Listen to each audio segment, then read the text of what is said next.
Hi, this is Dr. Maurice Duffy, and I tell you, I'm so excited. I'm absolutely thrilled to have one of my heroes with me today. I think they're brilliant, and I know Chris well. I presented with him. Brilliant, the exciting, the unbelievable Chris Cook. Hey, Chris, how are you doing? Oh, I'm good, thanks. I'm expecting a crowd to roar here. That was brilliant. Thanks. Drum rolls there. Hey. You didn't get that when you were winning your medals, right? No. If you look, you have two people clapped. So how are you finding the situation at the present time? Do you know what? It's a few weeks in now, and I feel a little bit like everybody's starting to accept it now. There's this gathering of acceptance. So, yeah, personally speaking, I'm quite enjoying the challenge, you know. I didn't enjoy it when it first kicked off, mind you. Losing two businesses. You know, I've got my speaking business, I've got my learn to swim business, and I lost both businesses in 24 hours, just gone outright. So the first few days were a bit rough, a bit ropey. But now, I'm really enjoying it. Time with the kids, time with the family. And we're getting through a list of things that I've been saying, I haven't got time for that. So I've been doing plenty of decorating, I can tell you that.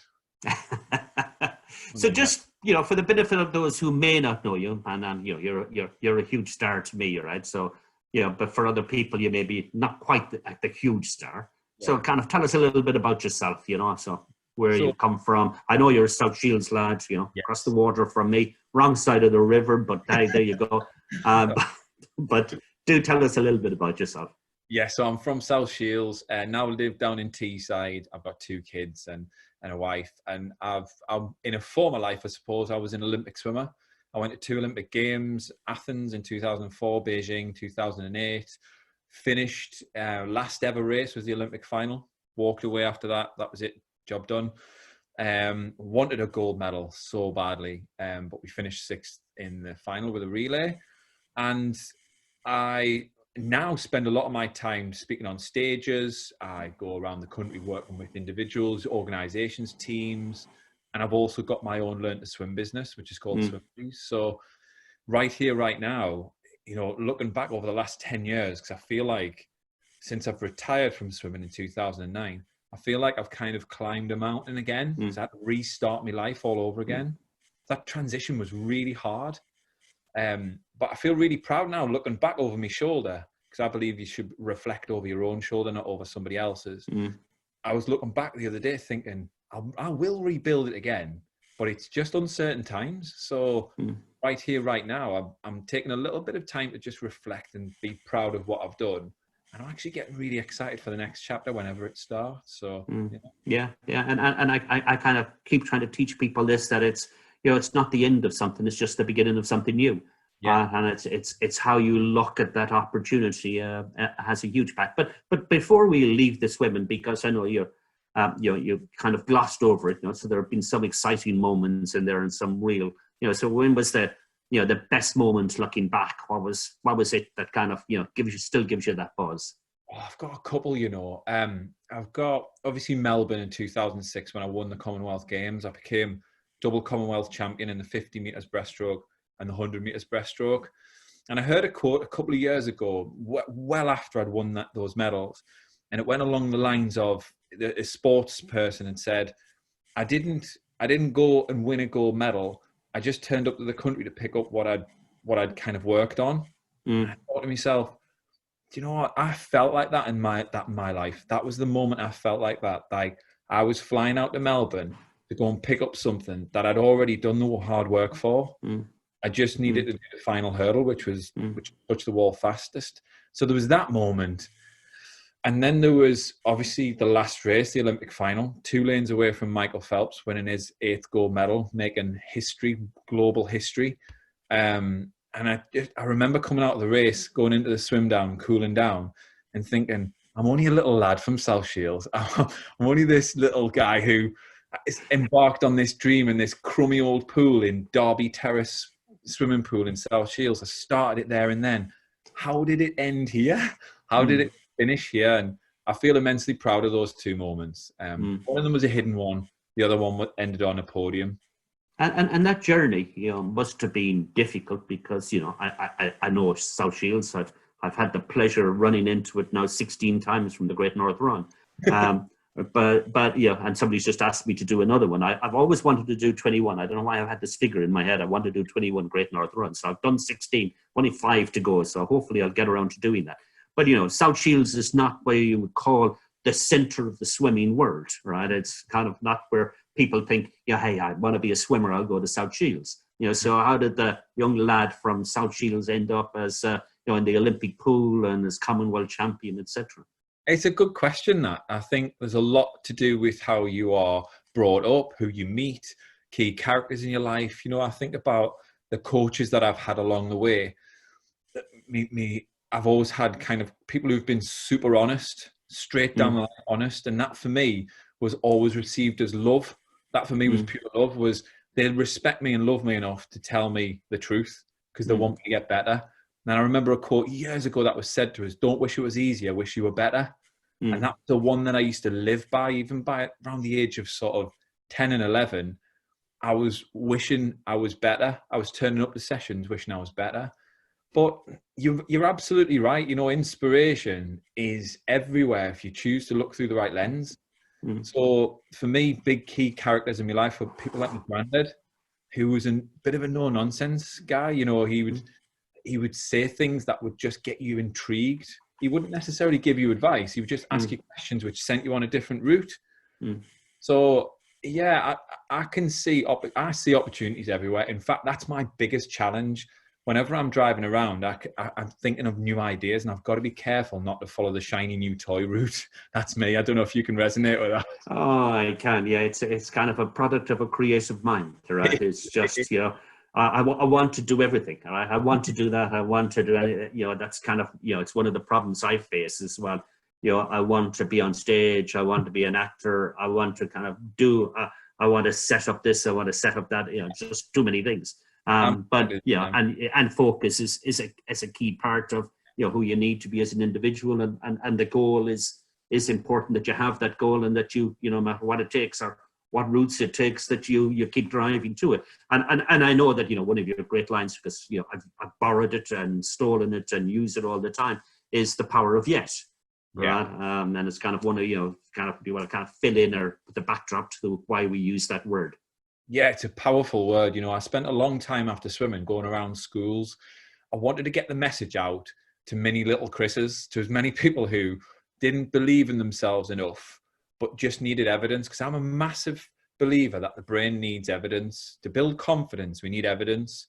Well, we need to make a start. And we know the plan do review cycle. Everyone does it in business, but it's the review that comes first. You start off with an idea, you then write down the plan. And it's the actions which back up that plan, which determines whether you need to do another review. So for me, the power of that 3-letter word going around schools, I used to say to children, if you just change the rhetoric, if you just change the words that are coming out of your mouth and going around your head, and stick that word on the end of that sentence, I can't do it yet. It gives your brain a chance to go, oh, hang on a second. You're telling me there's a chance I can have another goal. So something as small as that, a 3-letter word, one of the shortest letters or one of the shortest words in our vocabulary, if placed in the right position, starts to get us in a better position to be able to get back into the fight and have another goal. And it changed everything. It changes everything. So yeah, I've been speaking about that for years now, especially with young people.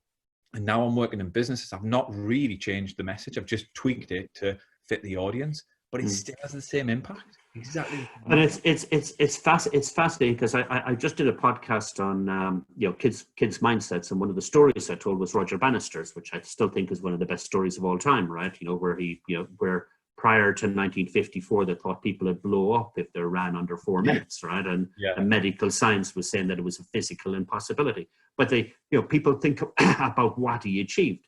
And it's a powerful story, what he achieved. And he said, you know, in his memoirs afterwards, it was all about positive mindset and dealing with the mindset and the mentality of it. But I kind of forget that story. I says, but look what happened. In the following 2 years, 16 people went under 4 minutes. Yeah. And what it was, because one person said it can be achieved and went and achieved it, everybody else started believing it, where for hundreds and hundreds of years, we couldn't get the breakthrough. And I think that's a kind of a remarkable story. He was prepared to say, it hasn't been broken yet, and go on and do it. And then the other people came along and obviously achieved it, and we know what's happened since. I think you're right. And I think sport is such a good example of that, because we have records, we have personal bests in place. And, you know, as a youngster, you know, you've got a young swimmer in the family. It becomes frustrating when you can't break through your personal best. You turn up to a competition, you try again, you're miles off it. And then there's just one day you break it and you don't look back.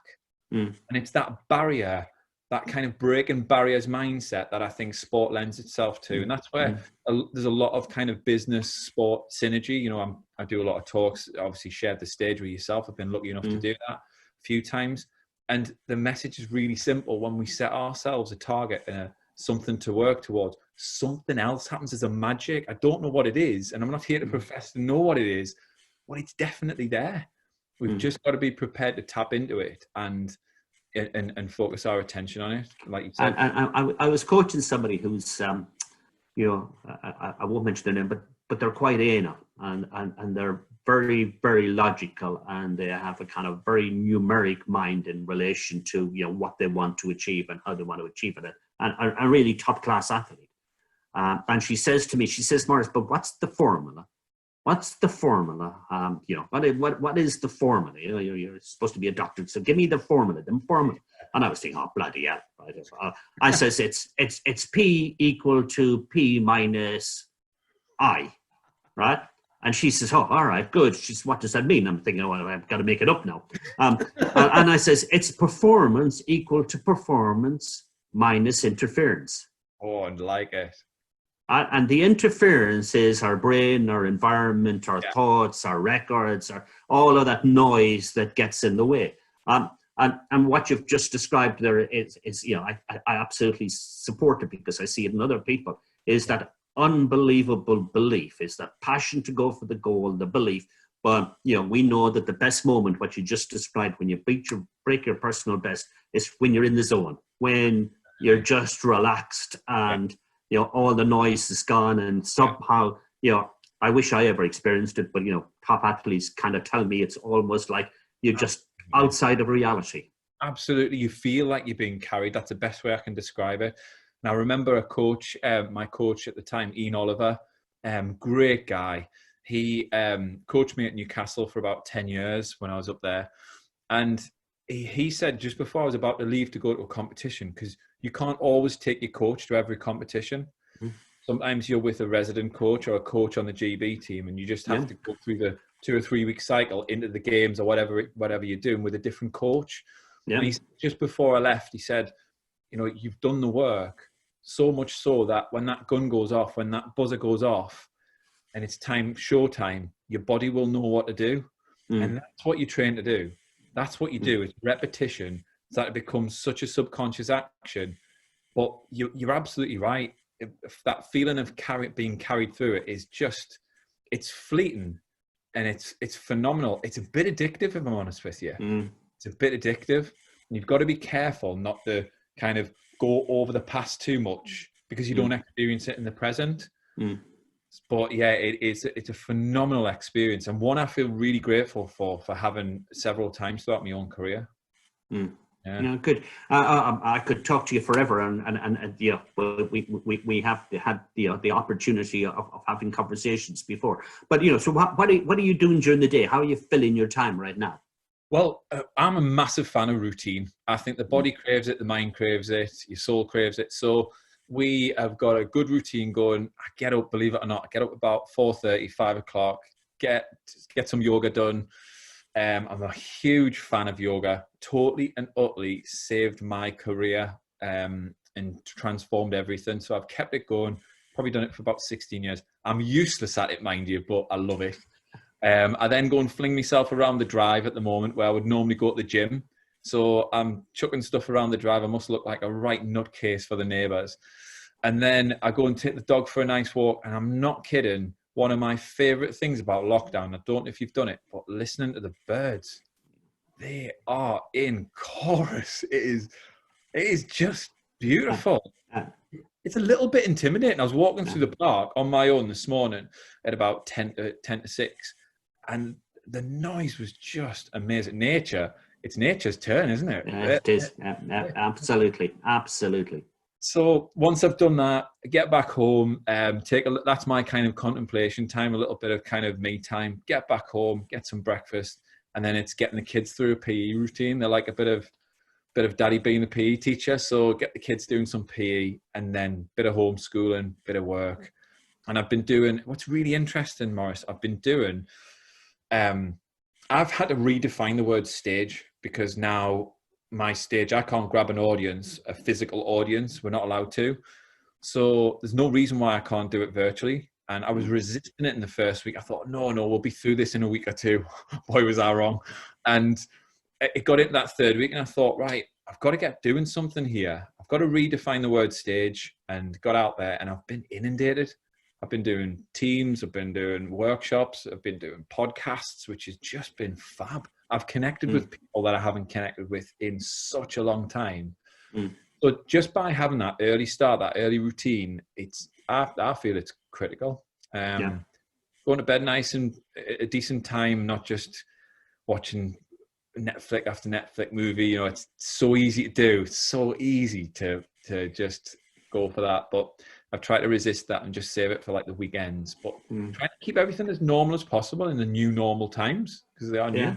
Yeah, and you know, rest is a critical part of it. You know, not over resting, you know, but making sure that you are doing it right. And that's sorry, go on.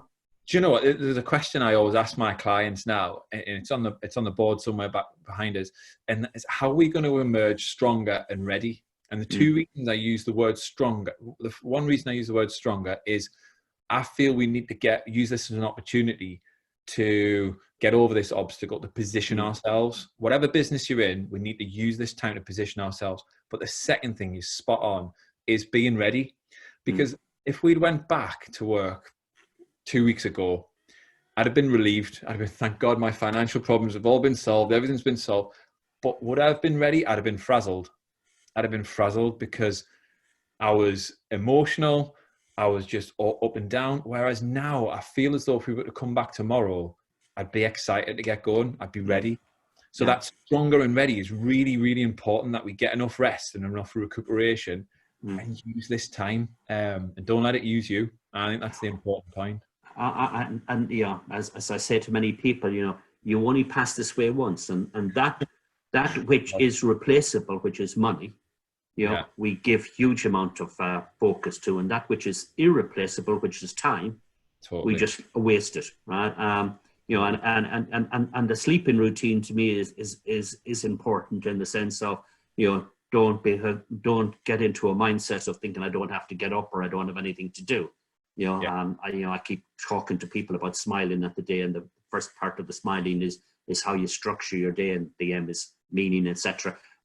So no, that's just fantastic, and you know, so I'm sure, I've no doubt, you know, that Swim Buddies will be back, you know, because I've seen the rave reviews, and you know, I know you do a fantastic job. But just a little bit about yourself. So, you know, who's the sports person you most admire, and why? Adrian Morehouse. Very lucky enough not so long ago to have a Zoom call with him, funny enough. I just remember as a kid watching him win that race by such a small margin, and he was the first person I thought, well, if he can do it, I can do it. Yeah. Good. And what's the last book you read? It's a Zoo Around Here by Nigel Risner, I think it is, or Reisner. All right. Brilliant. Which one was it? By the Monkey Head? Yes. Yeah, that's the one. Have you read it? Yeah.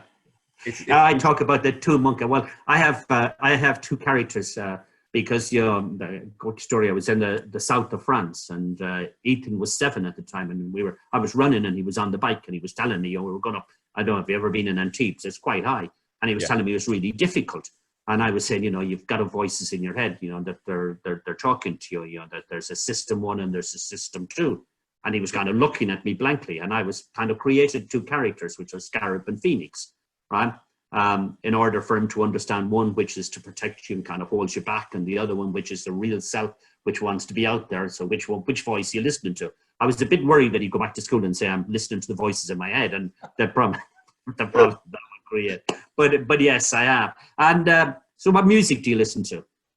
Oh, I am so eclectic. At the moment, I'm listening to Stormzy's new album, but I'm a good old fashioned. I really love heavy rock. I'm really into like Nirvana, Pearl Jam. That's my kind of go-to when I want to bring on a bit of nostalgia. So I'm really eclectic. I like a whole range. Yeah, right. We've even been throwing on a bit of classical on a night time when we've been having our tea. Oh man, you've gone right up market on me now, right? Yeah, that's not the boy from South Shields that I know and love. And what do you do outside of the swimming? What do you do for kind of activity different to distract yourself? Is there anything that you do outside of the swimming and work and the kids and the family? Is there anything that you're into? I'm a massive fan of reading. I never used to be. It's a big shock. It is a big shock for everyone, but I absolutely love reading. I love reading stories on the SAS. I'm addicted to it. Absolutely love it. I'm fascinated by just the way they approach things, the way they do things. So big fan of SAS Who Dares Win. So I picked up all of those guys' books and stuff like that. But I'm a proper introvert, Maurice. I'm a painful introvert.